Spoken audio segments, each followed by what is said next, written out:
Super star Mahesh Babu దర్శక ధీరుడు రాజమౌళి డైరెక్షన్లో పాన్ వరల్డ్ మూవీ చేస్తున్న విషయం తెలిసిందే. ఈ సినిమాను 1000 కోట్ల భారీ బడ్జెట్తో నిర్మిస్తున్నారని వార్తలు వస్తున్నాయి. నవంబర్లో ఈ సినిమాకి సంబంధించి పూర్తి వివరాలు ప్రకటించనున్నారు.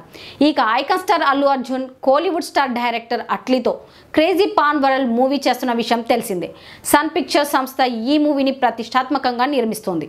ఇదిలా ఉంటే మహేష్ బన్నీ రూట్లో నాని అంటూ వార్తలు వస్తున్నాయి. ఇంతకీ మహేష్ బన్నీ రూట్లో నాని ఏం చేయబోతున్నాడు? మహేష్ బాబు రాజమౌళితో చేస్తున్న మూవీ కోసం హాలీవుడ్ ఆర్టిస్టులు టెక్నీషియన్స్ ని రంగంలోకి దింపుతున్నారు. నవంబర్లో ఫస్ట్ లుక్ ని హాలీవుడ్ డైరెక్టర్ జేమ్స్ కెమెరూన్ తో రిలీజ్ చేయడానికి ప్లానింగ్ జరుగుతుందని వార్తలు వస్తున్నాయి. అలాగే ఈ సినిమాలో హాలీవుడ్ ఆర్టిస్టులు నటిస్తుండడం, హాలీవుడ్ టెక్నీషియన్స్ వర్క్ చేస్తుండడం అనేది సినిమాపై మరింత క్రేజ్ పెంచుతుంది. దుర్గా ఆర్ట్స్ బ్యానర్ పై డాక్టర్ కేఎల్ నారాయణ నిర్మిస్తున్న ఈ సినిమా నిర్మాణంలో హాలీవుడ్ ప్రొడక్షన్ హౌస్ పార్ట్నర్ గా చేర్చనున్నారని తెలిసింది. ఇక ఐకాన్ స్టార్ అల్లు అర్జున్ చేస్తున్న మూవీకి కూడా హాలీవుడ్ ప్రొడక్షన్ హౌస్ ని ఇన్వాల్వ్ చేయాలని ప్లాన్ చేస్తున్నారని తెలిసింది.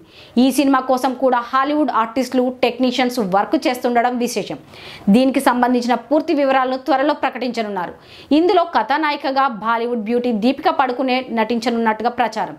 ఇక అసలు విషయానికి వస్తే ఇప్పుడు నాని కూడా ప్యారడైజ్ మూవీ కోసం హాలీవుడ్ టెక్నీషియన్స్ ని రంగంలోకి దింపుతున్నాడని హాలీవుడ్ ప్రొడక్షన్ హౌస్ చర్చలు జరుపుతున్నాయని తెలిసింది. ప్యారడైజ్ మూవీని పాన్ వరల్డ్ మూవీగా ప్లాన్ చేస్తున్నారని టాక్ వినిపిస్తోంది. మొత్తానికి నాని కూడా మహేష్ బన్నీ రూట్లో ప్లాన్ చేస్తున్నాడు.